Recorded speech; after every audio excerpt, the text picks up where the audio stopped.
करीब से देखा है। ये लोग जन स्वराज परिवार का जब हिस्सा बन रहे हैं, सोचने समझने जांचने परखने के बाद जुड़ रहे हैं, कहीं न कहीं जन स्वराज की सोच की यही ताकत है। पिछले 2-2.5 वर्षों से हम लोग यही कह रहे हैं कि सत्य की एक अपनी ताकत है, उस पर जितना भी कीचड़ उछालोगे उससे कोई फर्क नहीं पड़ने वाला है। धीरे धीरे लोगों को पता चलेगा कि सही रास्ता कहाँ है, कौन सा दल, कौन सी व्यवस्था उनके और उनके बच्चों के भविष्य के लिए बेहतर हो सकती है। जहाँ तक रह गई बात चुनाव की, बिहार जीतने की, बिहार बदलने की, व्यक्तिगत तौर पर मैं रोज कहता हूँ, हमारे लिए जन स्वराज या ये प्रयास एमएलए बनना, मंत्री बनना, बिहार की सरकार में शामिल होना, ये हमारा जीवन का उद्देश्य नहीं है। इसलिए जन स्वराज नहीं बनाए। जिसको थोड़ी बहुत भी राजनीति की समझ है वो जानता है कि अगर हमको एमएलए एमपी बनना होता, मंत्री बनना होता, तो उसके लिए इस तरह के किसी प्रयास की जरूरत नहीं है। आप जिस राज्य का नाम ले लीजिए, उसी राज्य से हम एमपी एमएलए बन सकते हैं, कोई पार्टी बना लेगा।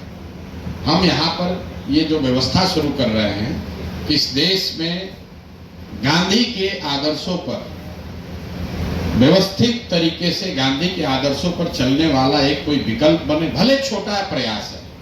आज ये आपको छोटा पौधा दिख सकता है, लेकिन जब कोई भी चीज आप शुरू करते हैं वो छोटा ही होगा। एवरेस्ट पर चढ़ने के लिए भी आपको नीचे से ही शुरू करना है। तो हमारी जो सोच है, ये व्यवस्था जो हम लोग बना रहे हैं, अगर आपको बीजेपी के विचारधारा पर आधारित राजनीतिक व्यवस्था से लड़ना है, तो हम लोग देख रहे हैं पिछले 10-15 साल से, ये कहीं का ईंट कहीं का गारा जोड़कर आप वो लड़ाई नहीं लड़ सकते हैं। भाजपा विचारधारा आधारित एक राजनीतिक व्यवस्था है, तो अगर विचारधारा आधारित भाजपा से लड़ना है तो आपको लोहे को लोहा काटता है, विचारधारा आधारित ही राजनीतिक व्यवस्था बनानी पड़ेगी। और इस देश में जब आपको भाजपा के विचारधारा से लड़ना है, तो गांधी ही एक वो विचारधारा है जिससे कि उसका मुकाबला किया जा सकता है। तो जन स्वराज बिहार में चुनाव लड़के सत्ता में काबिज होने का अभियान नहीं है। ये आजादी से पहले जो महात्मा गांधी की कांग्रेस थी, उस तरह की व्यवस्था को पुनर्जीवित करने का अभियान है। ये अभियान है उन सारे बिहार के लोगों के लिए जो समझते हैं कि बिहार में विकल्प के अभाव में पिछले 30-35 साल से लालू जी के डर से भाजपा को और भाजपा के डर से लालू जी को जो वोट देने की परिपाटी चली आ रही है, जो राजनीतिक बंधुआ मजदूरी का माहौल है, उससे अगर अपने और अपने बच्चों को निकालना है तो एक नई व्यवस्था बनानी पड़ेगी। उसी व्यवस्था का नाम है जन स्वराज। जन स्वराज किसी व्यक्ति का दल नहीं है, ये प्रशांत किशोर का दल नहीं है, किसी जाति किसी समाज का दल नहीं है, किसी परिवार का दल नहीं है। ये बिहार के उन सारे लोगों का दल है जो चाहता है कि बिहार में भी ये राजनीतिक बंधुआ मजदूरी खत्म हो, बिहार में भी अपने बच्चों, हम लोग के बच्चों के लिए पढ़ाई और रोजगार हो, बिहार भी देश के अन्य कई राज्यों की तरह विकास की दौड़ में शामिल हो। जो लोग भी ये सोच रखते हैं वो जन स्वराज के मालिक मुखिया हैं। आज प्रशांत किशोर इसके चेहरा के तौर पर दिख सकते हैं। आज से 5 वर्ष के बाद, 10 वर्ष के बाद संभव है कि प्रशांत किशोर से भी काबिल कोई व्यक्ति जो इसी बिहार का हो, जो इस दल का नेतृत्व करेगा।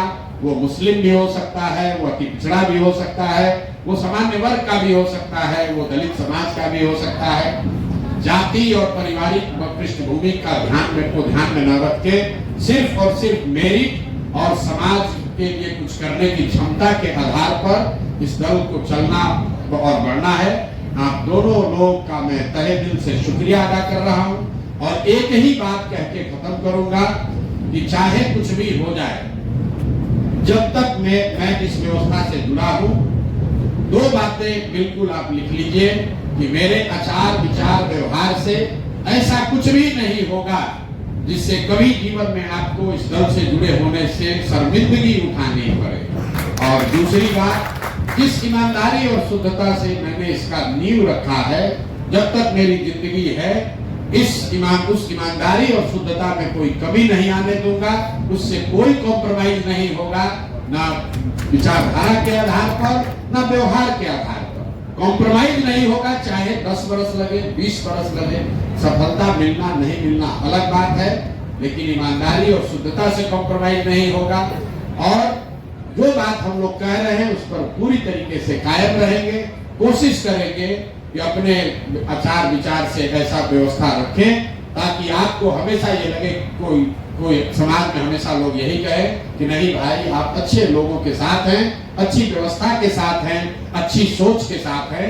जीत और हार तो ऊपर वाला तय करता है, हम लोग निमित्त मात्र हैं, हम लोग अपना काम कर सकते हैं, लेकिन अच्छा करेंगे, अच्छी सोच के साथ करेंगे, अच्छी भावना के साथ करेंगे तो लोगों की दुआओं में दम है, जीत तो अपने आप मिलेगी। इन्हीं शब्दों के साथ आप दोनों साथियों का, आप दोनों भाइयों का इस परिवार में फिर से स्वागत, अभिनंदन, शुक्रिया, बहुत बहुत धन्यवाद।